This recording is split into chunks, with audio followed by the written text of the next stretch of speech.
Although I was a student of economics, but after getting job, I thought that it's not my manzil, it's not my target. It's simply a way of earning livelihood. From that very day, I changed myself and start to explore our great nation that is called India, Bharat, Hindustan, Aryavrat. When I traveled, then I came to know that there are many civilizations, there are many cultures, there are many languages, a great combination of cultures, a great mixture of cultures is available in our great country, and I'm proud of this. So dear friends, हम सभी लोग आज यहाँ युवा संसद या youth parliament के माध्यम से एक दूसरे से इंटरेक्शन करने, एक दूसरे के बारे में जानने, सीखने, और जो बहुत सारे क्वेश्चंस जो आपके दिमाग में तैर रहे होंगे अलग अलग सब्जेक्ट्स को लेकर, अलग अलग इंटरेस्ट को लेकर के, उन पे आप लोग डिस्कस करेंगे. But I tell you, there is no limitation of discussion. It's endless process. So please continue this. अगर आप इसे रख पाएंगे तो आप जिंदा रहने का एक अनुभव महसूस करेंगे. जैसे ही क्यूरियोसिटी आपके अंदर से खत्म हो जाएगी, आप नॉलेज से दूर हो जाएंगे. तो being a student is proud. I am still a student and always try to learn something about anything. So I start traveling, writing articles on various magazines, start photography for monuments, then switch over to wildlife photography, then culture, then people. So the biggest achievement of my hobby is that it always encourages me to travel more and more. So when I travel in any part of India, I always close my ears and open my eyes, because हम जो देखते हैं that is truth, और जो हम सुनते हैं that is fiction. So what is truth? जो हमने देखा है.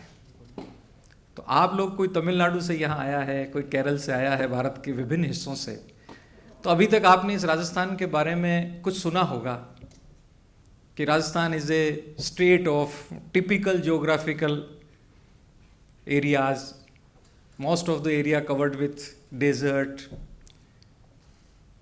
and scarcity of water. But the opinion will change when you travel in Rajasthan.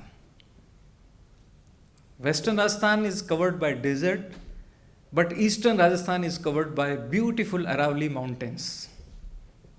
So जैसे ही आपने देखा तो आपको सच दिखा. जो आपने सुना था वो that was opinion of somebody, that was written in a book. Television ने क्या दिखाया, मीडिया एंकर ने क्या दिखाया. तो ये बात मैं आपको इसलिए कहना चाह रहा हूँ कि as a young power of India, first you see the thing, then listen about this, then make a conclusion. the biggest irony with this country कि we have a great heritage of knowledge and culture.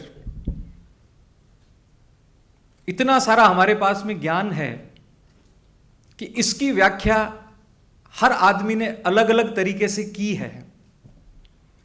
आपके religious आप ले लें, आपके historical records आप ले लें.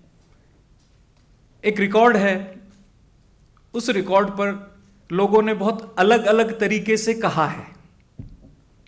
कुछ ने एज ए स्कॉलर कहा है, कुछ ने एज ए क्रिटिक कहा है, कुछ ने एज ए अफवाह फैलाने के लिए. उसी फैक्ट को, जो एक फैक्ट है, अगर आप ट्रेवल करेंगे तो जो आप देखेंगे, तो then you attested the fact and then you have a right to write about this. Otherwise आपने किसी से सुना, सोशल मीडिया यूनिवर्सिटी पे कोई खबर आई, you click a button and forward this to a lot of people and it become a record. So dear friends, as a young people of this nation, you have a responsibility. Responsibility of what?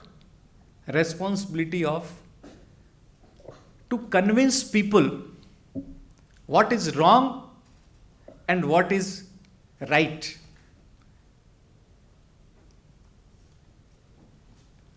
In 1192 AD, our last ruler Prithviraj lost his battle in Tarain. From that time to 1192 to up to 1947, हम आजाद नहीं थे. Afghans, Mughals and Britishers, they ruled. अब आप बताइए कि जिस किसी को 900 साल तक सोचने समझने की आजादी ही नहीं मिली हो, उसका परसेप्शन या नैरेटिव इंडिपेंडेंट कैसे हो सकता है? This is the big question.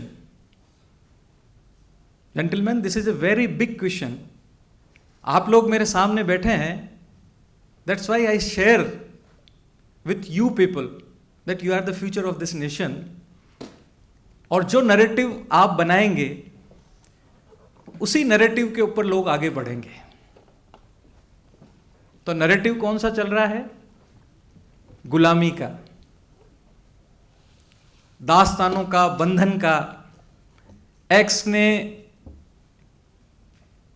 1170 में ये किया था, वाई ने 1490 में ये किया था, जेड ने 1847 में ये किया था. Nobody discussing what we did after 1947. हमारी जो आज़ादी है वो 47 के बाद शुरू होती है. हमारा जो डेमोक्रेटिक सेटअप है, it begins with 1947. Before 1947, we were slave. हम गुलाम थे. तो एक मालिक जो गुलाम के साथ सलूक करता है, वो हमारे साथ हुआ.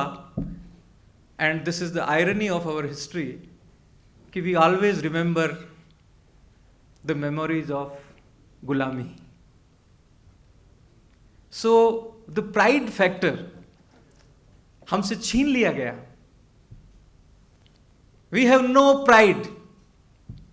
Everyone is ready to criticise anything about government, about bureaucracy, about judiciary, about media. This is our biggest interest. Criticism, criticism, criticism. एक लेवल तक criticism is good. क्यों?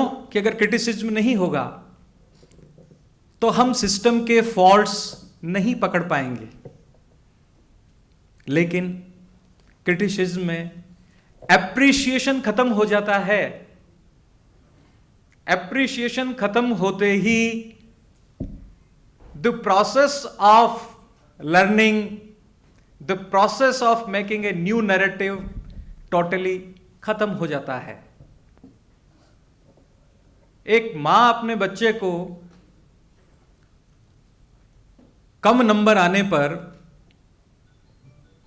अगर उसको डांटे या उसकी पिटाई लगा दे, बच्चा सीख नहीं पाएगा। या मां ये कहे कि तेरे पापा भी तेरे जैसे ही डफर थे, या तेरे दादा भी ऐसे ही डफर थे, या एक बार तेरे परदादा की भी ऐसे ही स्कूल में पिटाई हुई थी नहीं काम करने पर। Is there any solution? ये सॉल्यूशन है क्या? We are doing the same thing again and again. 47 से पहले ये हुआ था, उसमें ये हुआ था। Everybody involve in this matter. Nobody is trying to make a new narrative of new India. कि let us forget the 1900 years history and let us start with new narration, the narrative of appreciation. Appreciation to whom? Appreciation for our government, appreciation for our system, appreciation for our judiciary, appreciation for our parliament. So, in your coming discussion, my dear friends,